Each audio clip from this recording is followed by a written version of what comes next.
पल्लवी के बाबूजी जैसे ही हॉस्पिटल पहुंचे तो देखा करण की माताजी रिसेप्शन पर खड़ी हुई रुआंसी आवाज में किसी से बात कर रही थी। क्या बात है भाभी जी, आप इतनी परेशान क्यों हैं? अरे भाई साहब, सब कुछ गड़बड़ हो गया। करण की तो जल्दी ही सर्जरी होने वाली है। सर्जरी? आखिर क्यों? अरे भाई साहब, करण के पैर में इन्फेक्शन हो गया है, कहकर करण की माँ रोने लगी। अरे अरे भाभी जी रुकिए, संभालिए अपने आप को। अरे, ऑपरेशन थिएटर किधर है? पल्लवी के बाबूजी ने रिसेप्शनिस्ट से पूछा। उसके बाद पल्लवी के पिताजी लगभग दौड़ते हुए ऑपरेशन थिएटर के बाहर तक पहुंचे तो देखा कि दत्त साहब वहां पहले से ही मौजूद थे। दत्त साहब, क्या बात हो गई? सर्जरी की क्या जरूरत पड़ गई? दत्त साहब पल्लवी के पिताजी की आवाज सुनकर मुड़े और मुड़ते ही पल्लवी के पिताजी ने देखा कि दत्त साहब की आंखों में आंसू थे। अरे दत्त साहब, आप इतने परेशान क्यों हैं? क्या कहूँ, करण का अंगूठा काटना पड़ेगा क्योंकि उसमें गैंग्रीन फैल चुका है। क्या बात कर रहे हैं आप?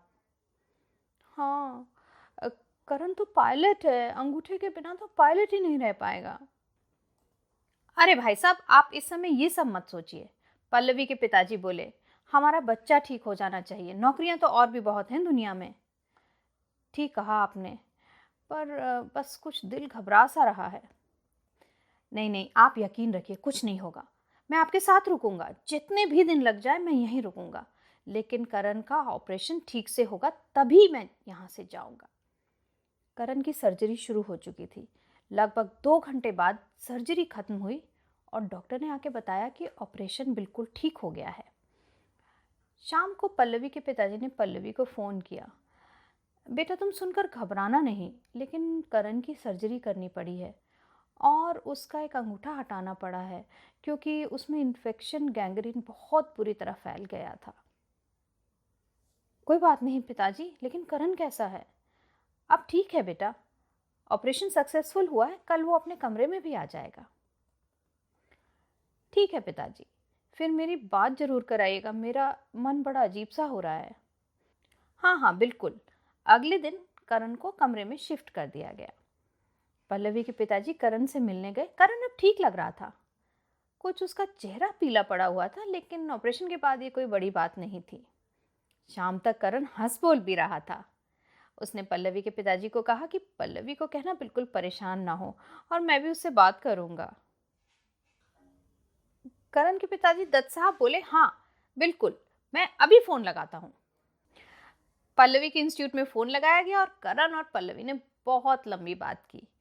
पल्लवी अब थोड़ी सी खुश थी कि चलो जो भी हुआ करण तो ठीक हो गया ना। बहुत दिनों के बाद पल्लवी चैन से सोई। इधर हॉस्पिटल में भी शाम का समय हो गया था और हॉस्पिटल में गेस्ट का रहना अलाउड नहीं था, तो पल्लवी के पिताजी भी गेस्ट हाउस चले गए। गेस्ट हाउस पहुंचकर उन्होंने भी चैन की सांस ली। कोई बात नहीं, अंगूठा ही तो गया है, करण तो ठीक हो गया, यही सोचकर वो सो गए। सुबह 5:30 बजे फोन की घंटी बजी। उन्होंने घबराते हुए फोन उठाया। इस समय कौन फोन कर रहा होगा? फिर उन्हें लगा कि शायद गेस्ट हाउस के रिसेप्शन से फोन होगा चाय वगैरह के लिए। फोन उठाया तो उधर से दत्त साहब की घबराई हुई आवाज आई, आप जल्दी से हॉस्पिटल आ जाइए, मुझे कुछ समझ में नहीं आ रहा। पता नहीं, करण को अचानक बहुत तेज बुखार हो गया है। पल्लवी के पिताजी तुरंत हॉस्पिटल पहुंचे और वहां देखा कि कई सारे डॉक्टर करण की जांच कर रहे हैं। जैसे ही डॉक्टर बाहर निकले, उन्होंने बताया कि करण के अंगूठे में जो इन्फेक्शन था वो ऊपर तक फैल गया है और अब घुटने तक इन्फेक्शन आ गया है, इसीलिए बुखार हुआ है। कुछ ना कुछ तो जल्दी करना ही होगा। कुछ ना कुछ का क्या मतलब है डॉक्टर? करण के पिताजी बोले, शायद फिर से ऑपरेशन करना पड़ेगा और हम कोशिश करेंगे कि पैर बचा लें, लेकिन अगर इन्फेक्शन ज़्यादा फैल गया होगा तो हमें पैर हटाना पड़ेगा, कम से कम घुटने के नीचे से। तो क्या बात कर रहे हैं आप डॉक्टर? अभी कल तक तो करण ठीक था, इतनी जल्दी कैसे इन्फेक्शन फैल सकता है? नहीं सर, गैंग्रीन का इन्फेक्शन इतनी जल्दी ही फैलता है। फिर भी हम कोशिश करेंगे कि सिर्फ मसल्स वगैरह हटाकर उसके पैर को रोक लें, लेकिन सर्जरी हमें आज ही करनी होगी। पल्लवी के पिताजी को समझ में नहीं आया कि क्या हो रहा है। वो चक्कर खाकर चेयर पर बैठ गए। हे भगवान, करण को ठीक कर दो। पल्लवी का क्या हाल होगा ये सब जानकर। रात को सर्जरी तो हो गई और डॉक्टर ने आश्वस्त भी किया कि अब कुछ नहीं होगा, लेकिन सर्जरी में करण का पैर घुटने के नीचे से हटाना पड़ा, काटना पड़ा। दत्त साहब का तो रोना ही नहीं रुक रहा था। पल्लवी के पिताजी सोच रहे थे कि अब मैं पल्लवी को क्या बताऊं, कैसे बताऊं।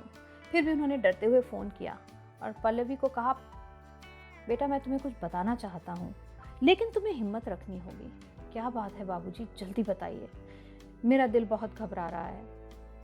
अब पल्लवी, करण का पैर घुटने के नीचे से काटना पड़ा, उसमें इन्फेक्शन फैल गया था, लेकिन अब कोई प्रॉब्लम नहीं है, वो ठीक हो जाएगा।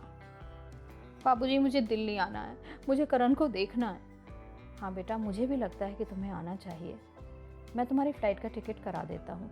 अगले ही दिन पल्लवी हॉस्पिटल पहुँच गई। वहाँ पहुँचकर जो उसने देखा, उसकी उसे उम्मीद नहीं थी। वो सोचकर आई थी कि वो तुरंत करण से मिलेगी, लेकिन जब वो वहाँ पहुँची तो देखा करण आईसीयू में शिफ्ट किया जा चुका है और वो आज रात से पहले नहीं मिल पाएगी। बाबूजी प्लीज बताइए ना, अब क्या इशू है? वो आईसीयू में क्यों है? पता नहीं, पल्लवी डॉक्टर की भी समझ में नहीं आ रहा कि क्या हो रहा है। करण का बुखार ही नहीं उतर रहा और आज तो वो किसी को पहचान भी नहीं रहा था। बाबूजी मैं हॉस्पिटल में ही रुकूंगी, जब वो अलाउ करेंगे तो मैं मिलकर ही यहाँ से हटूंगी। ठीक है बेटा, मैं भी तुम्हारे साथ रुकता हूँ। पल्लवी रिसेप्शन के पास ही बैठी थी कि एक नर्स ने आके कहा कि मैम अब आप करण सर से मिल सकती हैं। दौड़ती हुई करण के कमरे में पहुंची। करण पूरे होशो हवास में था। उसको देखते ही बोला, आ गई जाने मन, तुम्हें बुलाने के लिए क्या क्या करना पड़ता है। क्या करण, तुमने तो जान निकाल दी।